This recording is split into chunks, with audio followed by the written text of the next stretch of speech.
J'ai eu un petit souci les amis. J'ai complètement supprimé ma piste audio de mon microphone. Pendant toute cette vidéo, vous entendrez le son directement sorti de mon téléphone. J'en suis vraiment désolé et tout reviendra à la normale dans la prochaine vidéo. Sur ce, j'espère vraiment que ça ne vous dérangera pas et bon visionnage. Salut à tous, salut à toutes les amis, c'est Visi Gaming. Aujourd'hui, on va vous faire je vais faire un retour vidéo. Je vais vous faire un retour, un avis sur Joker Killer Smile que j'ai eu à mon anniversaire. Je vous avais présenté dans ma vidéo d'anniversaire. Ça a des similitudes avec un autre récit. Mais on va en parler dans la vidéo. Allez, après le générique.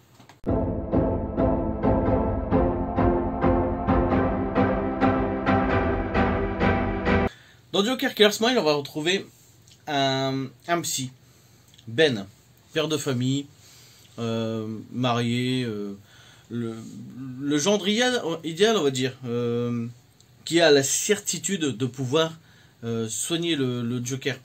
D'ailleurs, à l'asile, on va lui dire, je te laisse juste 3 mois. Je te laisse 3 mois, parce qu'on sait très bien que le Joker ne sera pas soignable. On sait très bien que ça peut être dangereux pour toi-même. Donc on va juste te laisser 3 mois. Donc on va suivre ce parcours sur 3 mots. Dans les deux récits, que ce soit de Jeff Lemire et de Stephen Sejic, on va retrouver des similitudes. Bon, comme quoi que Arlene et le docteur Ben sont deux psys qui veulent absolument sortir le Joker de sa folie. Dans les deux récits, on va aussi nous parler des origines story du Joker, qui il ment toujours sur son origine, qui arrive à toujours à jouer avec la personne en face de lui pour trouver, on ne sait pas quand il dit vrai, quand il dit faux. Dans les deux récits, on a un Joker fou et qui va rentrer dans la tête de l'autre.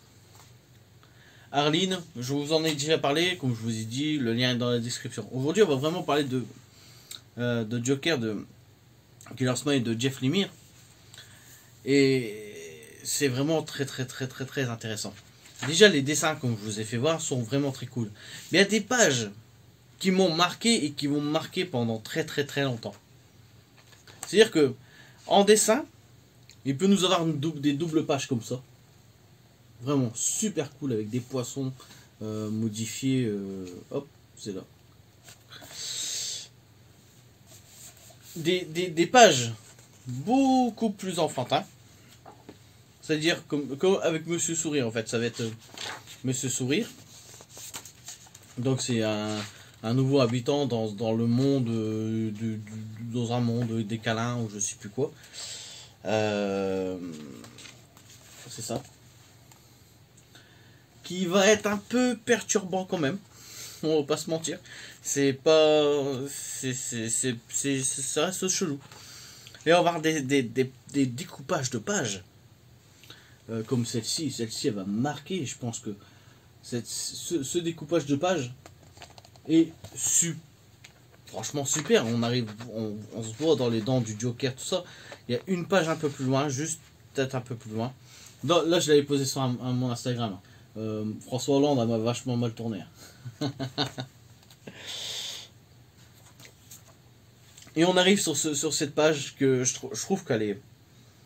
Elle note toute la folie carrément qu'on va voir dans ce récit avec le Joker. Je trouve que cette page, elle est magnifique. Donc Ben va essayer de soigner le Joker. Et va essayer de s'en sortir aussi. Mais va-t-il vraiment y arriver? Ou est-ce qu'il n'est pas déjà fou, Ben? Parce que le Joker, si vous vous rappelez bien, dans Arlene, il rentre dans la tête des gens. Et si elle est devenue Harley Quinn, c'est à cause du Joker. Est-ce qu'il n'y aurait pas une similitude là-dedans? J'ai pas envie de vous spoiler. J'ai pas envie de vous dire ce tome est meilleur que celui-ci, ou celui-ci est meilleur que celui-ci. Pour moi, c'est deux récits avec beaucoup de similitudes, mais des grosses différences. Déjà dans l'action. Alors, beaucoup plus d'action brute dans celui-ci que dans Arline. Arline, c'était vraiment sur la petite vie d'Arline, tout ça. On voyait le Joker, mais on le voyait beaucoup moins que dans ce tome, par exemple. Et ça va pas être la même façon de tomber dans la folie, on va dire. Je vous dis pas que Ben va tomber dans la folie. Hein. Je vous dis, ce sera pas la même façon. Les dessins sont vachement différents. Quand on a des pages comme ça, par exemple. Ou qu'on arrive sur du Stefan Sejic. Stefan Sejic, je trouvais que le Joker était un peu spécial. Je vais vous faire voir. Mais les dessins étaient vraiment très intéressants. Je suis en amour, en fait, sur ces dessins de Andrea Sorrentino. J'adore son design. J'adore ce qu'il a fait. Je trouve ça tellement beau. Je trouve ça tellement beau que rien que pour les dessins, déjà, c'est très intéressant. Le scénario, c'est Ben qui veut absolument sortir le Joker de sa folie. Bon, on sait très bien qu'il n'y arrivera pas. On va pas se mentir. Mais il y a une autre approche que Arline. Et même le Joker a une autre approche qu'avec Arline. Il y a un truc qui m'a un peu perturbé dans le livre, c'est à la fin. Là, quand l'histoire du livre se finit, on a un épilogue. On a un épilogue avec Bruce Wayne. Ça m'a fait bizarre. Après, je me suis dit, mais non, en fait, c'est du Black Label, donc c'est pas dans la continuité. Et heureusement que heureusement que je me rappelle de ça, parce que c'était vraiment bizarre, en fait, à la fin. C'est pas nul, hein. Je dis pas que c'est nul. Je dis, ça dénote de ce qu'on connaissait de Batman de base. D'ailleurs, le Batman, je vais essayer de vous faire voir des planches. Il est vachement dark, tout ça. On va retrouver le Joker, bien sûr, avec son habit qu'on connaît très bien. Je vais vous faire une planche vite fait parce que j'ai pas envie de vous spoiler. Hop, voilà. C'est vraiment un super récit. Franchement, à vous conseiller, est-ce que je peux vous conseiller plus l'un que l'autre? Arline est beaucoup plus gros et c'est plus dans la psychologie. En fait, c'est plus comment elle va tomber dans la folie. Celui-ci, ça va être un peu plus action, un peu plus un récit personnel sur un personnage qu'on connaît pas spécialement. D'ailleurs que sa première passe sur Ben. Vous dire plus un ou plus l'autre, je sais pas.